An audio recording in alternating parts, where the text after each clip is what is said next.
Quais eram as pedras basilares para conseguires levá-la para...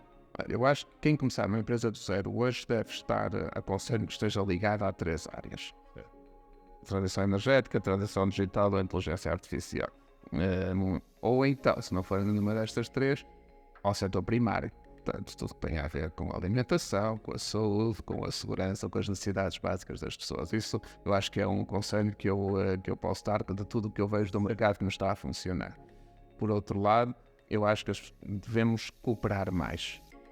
E, portanto, se nós pudermos ter sócios que aportem, eu sou sempre da opinião que... Porque nós temos um problema em Portugal. 99,2% das nossas empresas são micro e pequenas empresas. Isso dá-nos um problema de escala, dá-nos um problema quando nós queremos competir num mercado que é cada vez mais global, onde não há fronteiras, com empresas tão pequenas nós temos muita dificuldade em fazê-lo. E, portanto, eu sou adepto das fusões, das aquisições, e não é só da boca para fora. Nós, nos últimos 4 anos, fizemos 3 fusões no Grupo Bernardo da Costa e mais algumas aquisições. Portanto, porque eu acredito mesmo que juntos somos mais fortes. Olá, bem-vindos a mais um episódio feito para construir. O podcast que pretende ser a vossa verdadeira mala de ferramentas para alavancar o vosso negócio.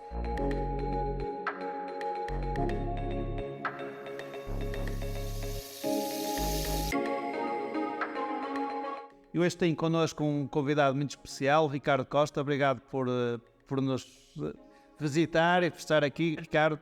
O Ricardo é presidente da direção da AEMinho, a Associação Empresarial do Minho, e é também o CEO do Grupo Bernardo da Costa. E, Ricardo, eu queria começar por te perguntar um bocadinho esta tua jornada, como é que chegaste até aqui, o que é que faz o teu grupo, e para te conhecermos melhor. Perfeito. Antes de mais, obrigado, Sérgio, pelo convite. É um gosto estar aqui. Eu tenho 44 anos, sou pai de 2 filhos de sangue e 2 filhos de coração, e hoje tenho a responsabilidade, mas também o privilégio de liderar então o Grupo Bernardo da Costa, que é um grupo familiar, que foi fundado em 1957 pelo meu avô. Depois esteve durante cerca de 30 anos a liderança do meu pai e do meu tio, e eu desde 2011 que assumi então a responsabilidade de liderar os destinos do grupo. Até 2004 era só uma empresa de instalações elétricas, de apoio à construção civil. Foi essa empresa que o meu avô fundou em 1957, e já comigo a trabalhar no grupo criamos a Bernardo da Costa Segurança, que é hoje a empresa-mãe do grupo e que também representa a atividade que tem mais impacto no nosso volume de negócios, cerca de 75%, que é a distribuição de equipamentos de segurança eletrónica. Tudo o que tem a ver com videovigilância, detecção de incêndio, alarmes, controle de acesso e domótica. E depois fomos criando algumas empresas mais pequenas, umas foram crescendo, outras ainda estão numa fase mais embrionária, na área do áudio e vídeo profissional, na área dos dispositivos médicos, na área da formação em consultoria, das casas inteligentes, e também internacionalizamos um pouco o nosso negócio. Estamos, portanto, presentes hoje em Espanha, Brasil, Camarões e Marrocos. Assim, em números redondos, somos cerca de 250 pessoas, 95 em Portugal e o restante nas geografias que eu referi há pouco, e o nosso volume de negócios que esperamos atingir este ano 2023 das empresas da quais a Bernardo da Costa detém alguma parte do capital é cerca de 65 milhões de euros, só para dar aqui uma imagem assim resumida do que somos. Também sou presidente da Associação Empresarial do Minho.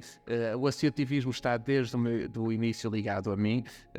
Eu fui presidente durante 3 anos da Associação Académica da Universidade de Lusíada, onde tirei a licenciatura. Já fui presidente da Associação Portuguesa de Segurança, da APSEI.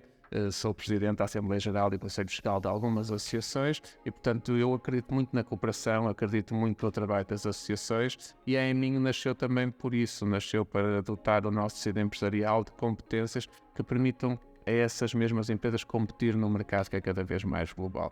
Nascemos de uma forma muito disruptiva, nós somos antifundos, anti-subsídios, nós prezamos a independência, a liberdade, a autonomia da nossa atuação e, por outro lado, não temos serviços. Não temos serviços jurídicos, não temos formação, não temos consultoria. O que nós fazemos essencialmente é um networking muito forte entre empresários, criamos pontes entre empresas e entre as empresas e as instituições governativas, sejam elas os ministérios ou organismos do Estado, como a IAPMEI, a ICEP, a Compete, e juntamos os empresários para que eles em conjunto possam ir a projetos onde individualmente cada um por si, que é um problema que nós temos em Portugal, é a dimensão das nossas empresas e, portanto, se cooperarem, nós acreditamos que vamos desenvolver a nossa economia e, consequentemente, vamos desenvolver a nossa sociedade e o nosso país. Muito bem, isto é de facto um mundo de atividades deve estar certeza com uma agenda muito preenchida e isso leva-nos a uma coisa que é uma das ferramentas dos empresários que devem ser, é a gestão de tempo. O que é que o Ricardo pode partilhar em termos de gestão de tempo? Olha, uma das minhas maiores aprendizagens enquanto líder, vamos chamar-lhe assim, foi aprender a delegar. Eu até aos 30 anos eu queria saber tudo, eu tinha aquela ambição de controlar tudo, ter as respostas para tudo, estar envolvido em todos os processos de decisão da empresa e depois percebi que os meus braços só vão daqui até aqui. E se eu queria uma empresa maior que os meus braços, eu precisava de mais braços. E, portanto, tive esse processo ali entre os meus 30 32 anos de delegação e foi a melhor coisa que eu fiz até hoje. Dar autonomia, dar responsabilidade, confiar nas pessoas é para mim fundamental. Estar ao lado delas quando erram também é muito importante, é um conselho que eu dou sempre. Nós não podemos delegar e, por um lado, estar à espera que as pessoas façam exatamente como nós. Isso não vai acontecer. Vão fazer à sua forma, mas vão fazer de acordo com uma linha de orientação baseada em princípios e valores que são definidos por nós. A mim, o meu avô e o meu pai e o meu tio transmitiram uma série de valores, o respeito, a solidariedade, a partilha, a tolerância, a segurança, que são esses valores que eu transmito à minha equipa, seja ela a minha equipa de direção dos serviços partilhados do grupo ou os diretores gerais que eu tenho em cada uma das empresas e, portanto, com base nisso, as pessoas depois, porque eu também digo sempre, não vale a pena nós contratarmos pessoas inteligentes para lhes dizermos o que fazer. Nós temos a contratar pessoas inteligentes para elas nos dizerem como fazer, de acordo com esta linha de orientação que nós definimos. E esse é um princípio que eu fui aplicando desde lá está dos meus 32 anos e que me permite hoje, de facto, conseguir gerir o tempo para estar aqui neste podcast, nas várias partilhas que eu vou fazendo e para acumular uma série de responsabilidades e cargos que eu vou acumulando. Só é possível porque eu tenho, de facto, uma excelente equipa. Uma equipa que percebeu os valores e que tem autonomia total. Eu digo muitas vezes na brincadeira, eu há mais de 10 anos que eu não sei quanto dinheiro temos nas empresas. Não tenho que saber. Eu tenho uma diretora financeira que sabe disso muito melhor do que eu. Tenho uma diretora de marketing que sabe de marketing muito mais do que eu. Diretor técnico. Minha função qual é? Ter as pessoas certas nos lugares certos e perceber que expectativas é que elas têm e como é que eu, enquanto líder, posso ir de encontro a essas expectativas. E isso ajuda na pergunta que me estavas a fazer, que é como gerir o tempo. É humanamente impossível, se verem os cargos todos que eu tenho, eu estar dedicado e saber tudo aquilo que os cargos vão te representar. Agora, tenho as pessoas certas nos lugares certos e essa foi a minha maior conquista. Mais uma vez, obrigado pela partilha e pela coragem de eu partilhar, porque de facto há sempre uma ideia de quem está a começar um processo de crescimento. E portanto esse processo de crescimento tem sempre vários patamares. O primeiro é construir equipa, o segundo é começar a ter diretores gerais e por aí fora. E há a ideia de que, quando eu falo com algumas pessoas, ter mais pessoas estamos a dispor de menos tempo.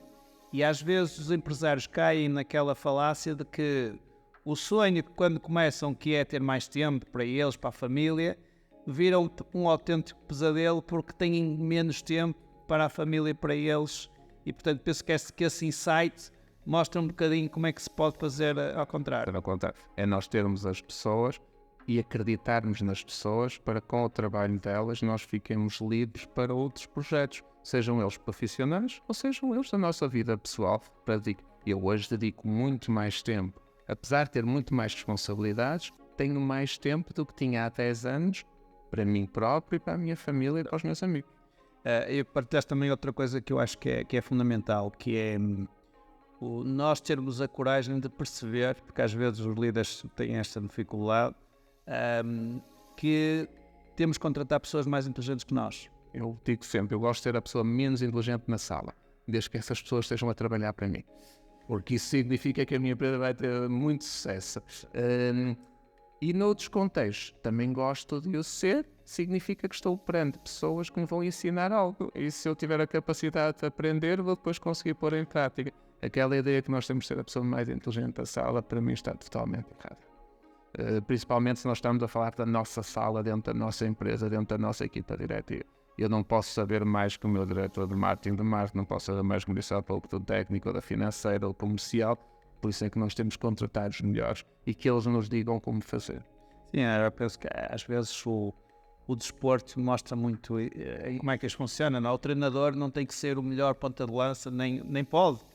Tem que ter outras funções, que é saber olhar para o negócio. Eu penso que essa é a função do líder.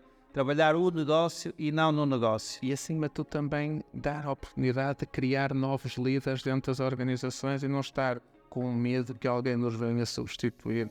Eu digo muitas vezes, quem me dera que apareça alguém que seja melhor do que eu, a CEO. Eu como acionista da empresa vou ganhar. E às vezes nós estamos agarrados a lugares, estamos agarrados a posições ou a determinadas funções sem ter de o estar. E estamos a prejudicar o desenvolvimento muitas vezes da organização quando pensamos desta forma tão egoísta que nós é que somos os melhores para aquilo. Não, nós somos os melhores enquanto somos. Mas se aparecer alguém que tenha melhores competências, nós só temos é que ter a capacidade de dar a oportunidade a que apareçam novos líderes. É porque uma das coisas que eu também ouço é as pessoas dizer, mas nós contratamos pessoas, formámos-las e depois elas saem e montam o seu próprio negócio. Mas pior do que contratar pessoas e formá-las e elas fugirem, é contratar pessoas, não as formar e elas ficarem.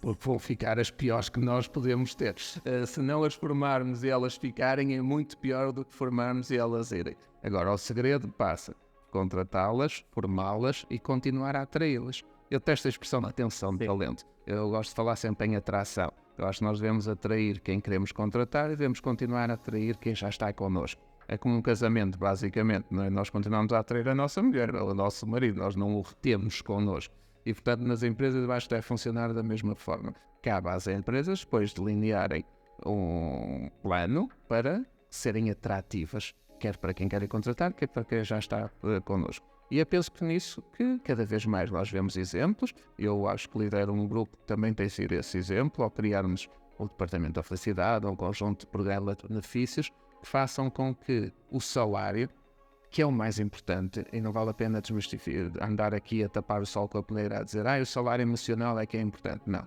O mais importante é o que as pessoas levam para casa ao final do mês. E nós temos um desígnio nacional que é aumentar os salários em Portugal, porque de facto temos salários muito baixos no nosso país, o que faz com que esta geração, que é a geração com maior qualificação de sempre, esteja em 40% a emigrar para outros países. Mas depois também temos que, além do salário, ter um conjunto de desafios que estas transições que nós estamos a viver neste momento, relacionadas com a transição digital, com a inteligência artificial, nós consigamos perceber esta geração que está entrando no mercado de trabalho e as gerações que nós temos no nosso já mais amigas. E, portanto, questões como a flexibilidade, questões como o trabalho híbrido, questões como envolver